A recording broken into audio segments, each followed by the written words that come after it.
Hello friends, நாங்கள் இன்றைக்கி ஸ்ரீலங்கன் ஸ்டைலுக்கு காஜா எப்படி செய்கிறதுன்னு பார்ப்போம். இது நல்லா கிறிஸ்பியாகவும் இருக்கும் ஃப்ரெண்ட்ஸ். அதே மாதிரி இது சாப்பிட்ற கொள்ளைக்கு நல்லா சாஃப்டாகவும் இருக்கும். பாருங்கள் ஃப்ரெண்ட்ஸ், இதோட லேயர் எல்லாம் வந்து நல்லா சூப்பராக வந்திருக்கு. வாங்க ஃப்ரெண்ட்ஸ் எப்படி செய்கிறதுன்னு பார்ப்போம். நீங்கள் இன்றைக்கு தான் இந்த வீடியோ ஃபஸ்ட் டைம் பார்க்குறேன்னா கட்டாயம் சப்ஸ்கிரைப் பண்ணிக்கோங்க.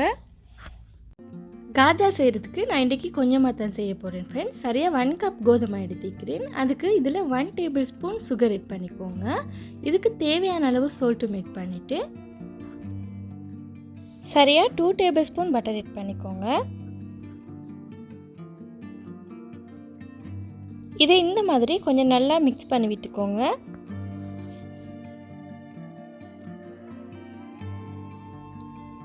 நல்லா மிக்ஸ் பண்ணி விட்டதுக்கு அப்புறமா இதில் இந்த மாதிரி கொஞ்சம் கொஞ்சம் வாட்டர் ஆட் பண்ணிட்டு நல்லா திக்கான டோவாக நீட் பண்ணி எடுத்துக்கோங்க. இந்த டோ மிச்சம் திக்காமல் இருக்கப்படாது, அதே மாதிரி மிச்சம் சாஃப்டாகவும் இருக்கப்படாது. கணக்கான ஸ்டேஜுக்கு நல்லா நீட் பண்ணி எடுத்துக்கோங்க.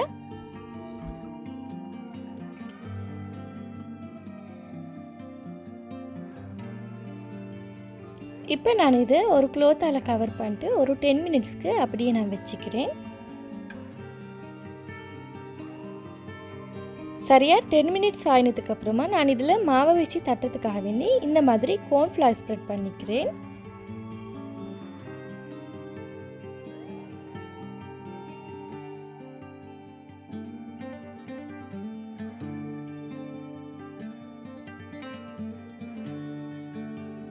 இந்த டோவை நான் சரியாக 5 பீஸுக்கு கட் பண்ணி எடுத்துக்கிறேன் ஃப்ரெண்ட்ஸ். நான் இந்த காஜாவை கடையில் வாங்குகிற அந்த பெரிய சைஸுக்கே தான் செஞ்சு எடுத்தேன்.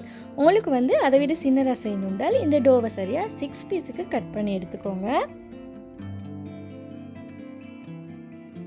இப்போ நாம் ரொட்டிக்கு எப்படி தட்டுறோமோ அதே மாதிரி தட்டி எடுத்துக்குவோம். எல்லாத்தையும் இந்த மாதிரி தட்டி எடுத்துக்கோங்க ஃப்ரெண்ட்ஸ். சப்பாத்திக்கு எந்த அளவுக்கு நல்ல மெல்லிசா தட்டுவீங்களோ அதே மாதிரி நல்ல மெல்லிசா தட்டி எடுத்துக்கோங்க.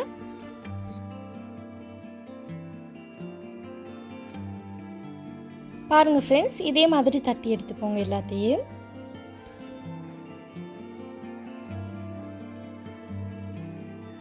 நான் எல்லா ரொட்டியும் இந்த மாதிரி தட்டினதுக்கு அப்புறமா நான் இதில் ஆயிலை இந்த மாதிரி அப்ளை பண்ணி விட்டுக்கிறேன்.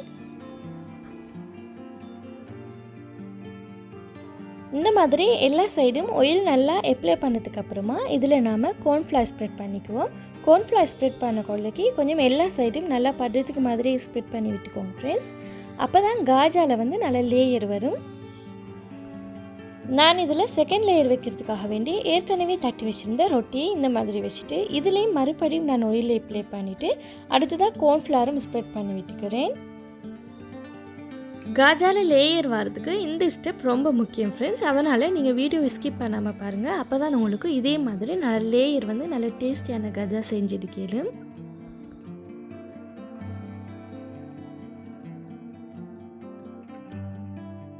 ஃபைவ் லேயர்லேயும் இந்த மாதிரி ஆயில் அப்ளை பண்ணிட்டு அடுத்தது கார்ன்ஃப்ளவர் ஸ்ப்ரெட் பண்ணிவிட்டு வச்சுக்கோங்க.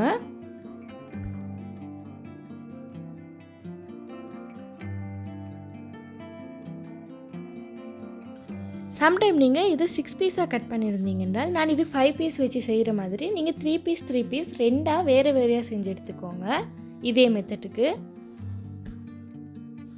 அடுத்து நான் இதை இந்த மாதிரி ரோல் பண்ணி விட்டுக்கிறேன். மிச்சம் டைட்டாகவும் இல்லாமக்கி மிச்சம் லூஸாகவும் இல்லாமக்கி கணக்காக பார்த்து ரோல் பண்ணி விட்டுக்கோங்க. நான் இதில் லாஸ்ட்டுக்கு இந்த மாதிரி கொஞ்சம் ஆயில் அப்ளை பண்ணிட்டு ரோல் பண்ணி விட்டுக்கிறேன். இதை ரோல் பண்ணி விட்டதுக்கு அப்புறமா இந்த மாதிரி கட் பண்ணி எடுத்துக்கோங்க. இது சரியாக நான் 10 பீஸுக்கு கட் பண்ணி எடுத்துட்டேன். நீங்கள் 3 லேயர் ரொட்டி வச்சு ரோல் பண்ணியிருந்தீங்க என்றால் இதை 10 பீஸுக்கு கட் பண்ணாதீங்க. சரியாக 8 பீஸுக்கு கட் பண்ணி எடுத்துக்கோங்க, சரியாக வரும். இப்போ நம்ம கட் பண்ணி வச்சுருந்ததை இந்த மாதிரி கொஞ்சம் லைட்டாக ப்ரெஸ் பண்ணி விட்டுக்கோங்க.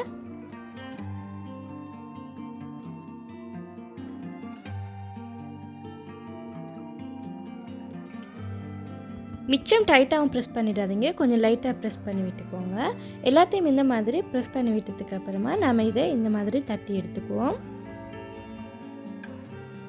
இது தட்டக்கொலைக்கு மிச்சம் மெல்லிசாவும் தட்டிடாதீங்க ஃப்ரெண்ட்ஸ். அப்படி நீங்கள் மிச்சம் மெல்லிசா தட்டிட்டீங்க என்றால் இதில் லேயர் வராது. கொஞ்சம் லைட்டாக தடிப்பமாக வாரத்துக்கு தட்டிக்கோங்க. மிச்சம் டைட்டாக அமைச்சு தட்டிடவும் வாங்க. கொஞ்சம் மேலால் லூஸாக தட்டிக்கோங்க. அப்போ தான் வந்து இதில் லேயர் நல்லா பிரிஞ்சு வரும். இப்போ எல்லாத்தையும் இந்த மாதிரி தட்டி எடுத்ததுக்கு அப்புறமா நம்ம ஹீட்டான ஆயில் போட்டு இதை நல்லா ஃப்ரை பண்ணி எடுத்துக்குவோம். ஸ்டவ்வை மீடியம் ஃப்ளேமில் வச்சுட்டு நல்லா டீப் ஃப்ரை பண்ணி எடுத்துக்கோங்க. நல்லா கோல்டன் ப்ரௌன் கலர் வர வரைக்கும்.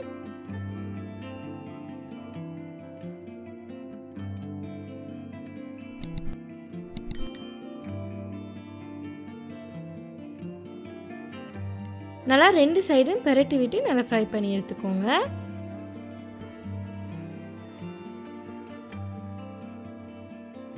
நல்லா கோல்டன் ப்ரௌன் கலர் வந்துட்டுது ஃப்ரெண்ட்ஸ். இதை அப்படியே நான் பிளேட்டில் மாற்றிக்கிறேன். இப்போ நாம் காஜாக்கு பெரட்டுறதுக்காக வேண்டி சீனி பானி எப்படி காய்ச்சறதுன்னு பார்ப்போம். நான் இதில் சரியாக 1 கப் சுகர் எடுத்துக்கிறேன். இது கூட சரியாக 1/2 கப் வாட்டர் ஆட் பண்ணிக்கோங்க. ஆட் பண்ணிட்டு ஸ்டவ்வை நல்லா லோ ஃப்ளேமில் வச்சுட்டு இந்த மாதிரி நல்லா மிக்ஸ் பண்ணிடுங்க. சுகர் நல்லா கரைஞ்சி கொதிச்சு வரட்டும்.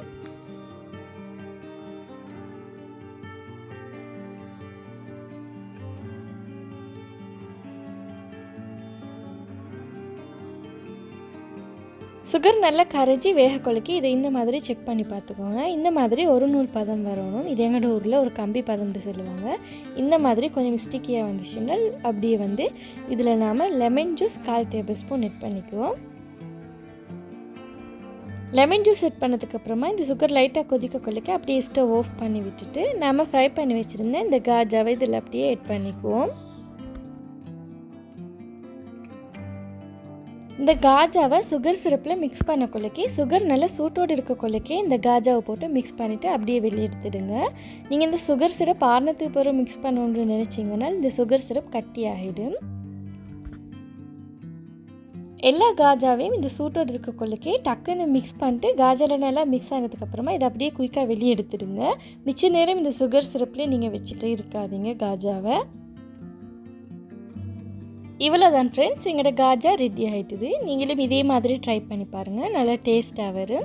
நீங்கள் இதை மிச்ச நாளைக்கு வச்சு சாப்பிடணும்னு நினச்சிங்கன்னா நல்லா டைட்டான கண்டெய்னரில் காற்று போகாத அளவுக்கு நல்லா மூடி வைங்க. அப்போ இது நல்லா கிறிஸ்பியாக இருக்கும். நீங்கள் சம்டைம்ஸ் நம்ம நார்மலாக வச்சிங்கன்னா இதில் காற்று போயிட்டால் இறகிடும்.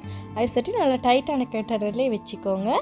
10 நாள் ஆகினாலும் இது நல்லா கிறிஸ்பியாக இருக்கும், நல்லா டேஸ்ட்டாகவும் இருக்கும். என்னுடைய சேனல் உங்களுக்கு பிடிச்சிருந்தால் ப்ளீஸ் ஃப்ரெண்ட்ஸ் லைக் பண்ணுங்கள், ஷேர் பண்ணுங்கள், கமெண்ட் பண்ணுங்கள், மறக்காமல் சப்ஸ்கிரைப் பண்ணுங்கள். தேங்க்ஸ் ஃபார் வாட்சிங்.